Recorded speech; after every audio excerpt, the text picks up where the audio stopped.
पाकिस्तान में इस वक्त ये बात हो रही है कि क्या मिलिटेंट्स या दहशतगर्दों से बात करना ठीक है। क्योंकि आज ये हुआ है कि पाकिस्तान के दो शहरों में, एक केपी में खैबर पख्तूनख्वा में और एक बलूचिस्तान में एक शहर क्वेटा में, ये दो धमाके हुए हैं आईईडीज। ये तो बाजोड़ जो केपी में, वहां पे तो आईडी इम्प्रोवाइज्ड एक्सप्लोसिव डिवाइस का धमाका हुआ। और दूसरी तरफ जो बलूचिस्तान है, वहां पे सुना है कि वो एक धमाका हुआ है जो कि मोटरसाइकिल में लगा हुआ था। जो इज़राइल है वो क्योंकि फ़लस्तीनियों को मारता है तो उसके साथ हमारा एग्रीमेंट नहीं हो सकता, लेकिन टीटीपी जिन्होंने अपने ही लोगों को और अपनी ही माओं को जो है वो लख्त जिगर को मार दिया, उनसे एग्रीमेंट हमारा हो सकता है। ये है हमारा, क्या कहना चाहिए, एक कौमी रवैया, हमारा एक नैरेटिव जिसको हम लेकर हमेशा से चल रहे हैं और हमेशा चलते रहेंगे। बाजोड़ के बाद अब कोयटा के अंदर हमला कैसे हो गया है, तो एक ही दिन के अंदर यके बाद दिगरे दो बड़ी जगहों के ऊपर हमले, सेंसिटिव एरियाज के अंदर हमले और इन जगहों का लरस उठना क्या पैगाम दे रहा है। हेलो फ्रेंड्स, आज की वीडियो में पाकिस्तानी मीडिया डिस्कस कर रही है कैसे पाकिस्तानी गवर्नमेंट टीटीपी के आगे सरेंडर कर दिया, बल्कि घुटने ही टेक दिया। पेशावर में हुई टीटीपी के द्वारा हमले में बदला लेने की बजाय ये लोग उनके साथ सीज़ फायर कर रहे हैं। सीज़ फायर के बदले में टीटीपी ने क्वेटा और केपी में 2 बॉम्ब ब्लास्ट किए। चलिए वीडियो को शुरू करते हैं। Please like, share and subscribe कर दीजिए। पाकिस्तान में इस वक्त ये बात हो रही है कि क्या मिलिटेंट्स या दहशतगर्दों से बात करना ठीक है।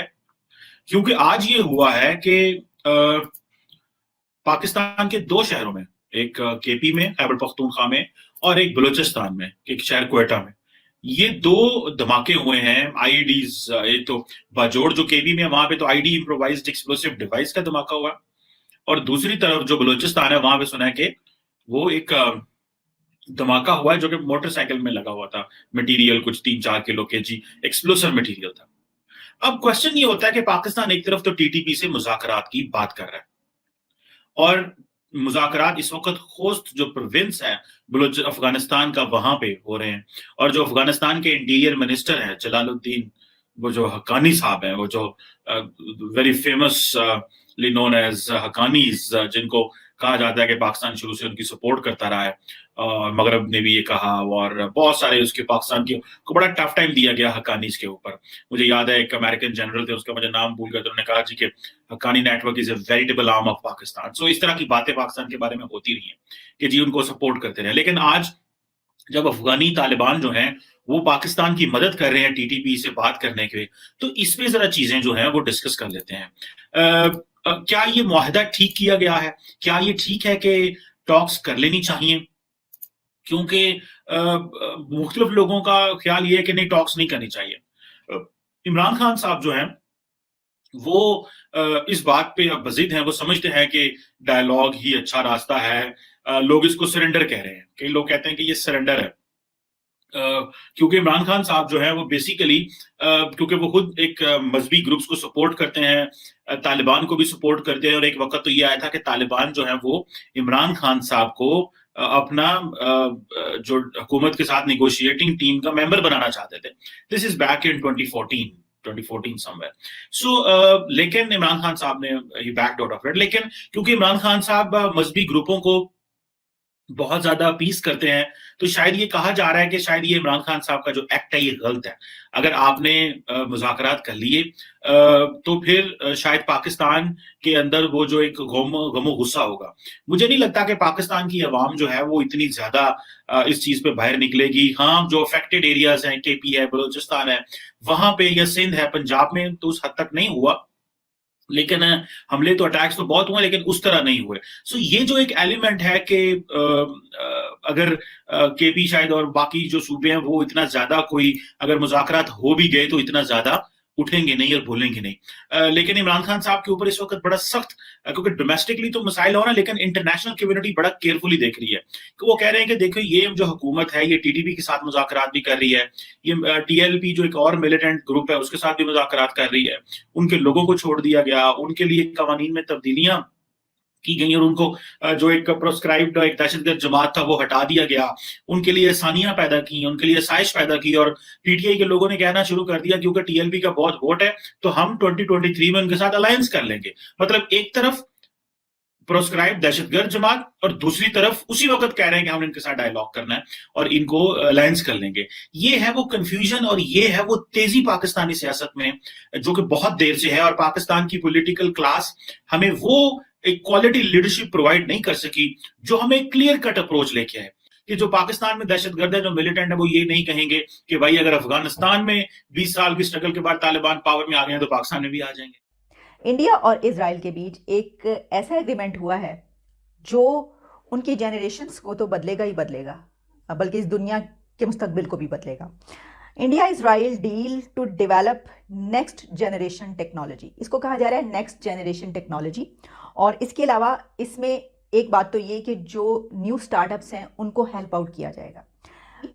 मैं आपको इसके बेसिक फीचर्स जो है ना वो ज़रा बता देती हूँ कि इसमें क्या कुछ शामिल है, ताकि आपको अंदाज़ा हो सके कि वो आइंदा आने वाले 20-25 सालों के बाद कहाँ पहुँचेंगे। इसमें शामिल है जनाब artificial intelligence, quantum computing, defence, new startups को हेल्प आउट करना। इसके अलावा dual technologies, new generation technologies, brain machine interface, photonics, robotics और बहुत सारे दूसरे डिपार्टमेंट्स, यानी कि जो न्यू टेक्नोलॉजीज़ हैं उनको अपनाने के, ये जो जितने भी इसके फीचर्स हैं, जो आप कह लीजिए न्यू जनरेशन के लिए एक न्यू टेक्नोलॉजीज़ के वो अंबार लगा देंगे। वो ये कहेंगे कि आप जो करना चाहते हैं, जिस तरफ करना चाहते हैं हमारे मुल्क के नौजवान, वो करें और वो आगे निकलें। हम जानते हैं इससे पहले ही इजराइल तो जाहिर है कि उसकी तरक्की के बारे में तो हम जानते हैं, लेकिन इंडिया जो कि स्पेस में भी काम बड़े ज़बरदस्त तरीके से उनका वो प्रोग्राम चल रहा है, स्पेस में पहुंच चुका। उनकी खैर वैक्सीन जो है वो भी अब WHO से अप्रूव हो चुकी, पूरी दुनिया में जो है वो अब ऐसी दूसरी वैक्सीन के साथ इस्तेमाल हो रही है जो कि अप्रूव्ड है। तो और इकोनॉमी भी हम जानते हैं, ये सब बातें तो हम करते रहते हैं, लेकिन इस वक्त जो मैं ये बातें कर रही हूँ वो ये कहा जा रहा है कि ये दरअसल न्यू टेक्नोलॉजी और न्यू जनरेशन टेक्नोलॉजी की वो बातें कर रहे हैं। और फिर ये भी कि India and Israel sealed an agreement for joint venture for new generation and new technology. तो ये हैं तफसीलात, ये हैं वो एग्रीमेंट्स जो कि दुनिया की अक़वाम कर रही हैं अपनी यूथ के लिए, अपने लोगों के लिए, अपनी आने वाली जनरेशन्स के लिए। और अब हम बात करते हैं कि पाकिस्तान भी कुछ एग्रीमेंट्स कर रहा है। पाकिस्तान भी पीछे नहीं है, खाली हाथ नहीं बैठा हुआ, हाथ पे हाथ धर के नहीं बैठा हुआ।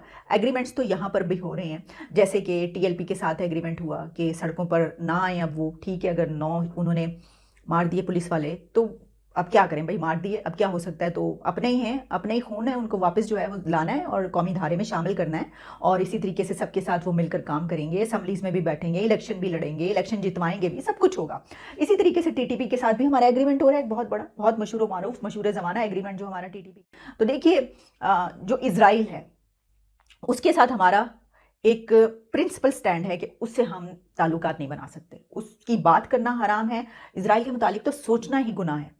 इसराइल से तो हमारे ताल्लुकात कायम हो ही नहीं सकते। देखिए किसी कीमत पर कोई एक लफ्ज़ तो निकाले, कैसे आपकी जो है वो पूरी कौम आपके खिलाफ होती है और आपके खिलाफ बोलना शुरू करती है। इसकी वजह क्या है? इसकी वजह यह है कि वो फ़लस्तीनियों को मारते हैं।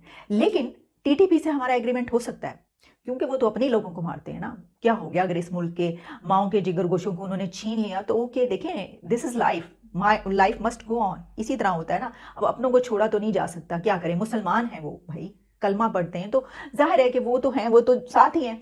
तो उनके साथ हमारा एग्रीमेंट हो रहा है और उनके साथ हमारा एग्रीमेंट हुआ और इसी तरीके से वो जो है वो भी वापस जो है वो उनको कौमी धारे में शामिल किया जाएगा और वो भी इसी तरीके से वापस मिलकर जो है काम करेंगे, उन्हीं के साथ काम करेंगे, उन्हीं के सामने आकर जो है वो सब कुछ करेंगे जिनके लोगों को उन्होंने मारा।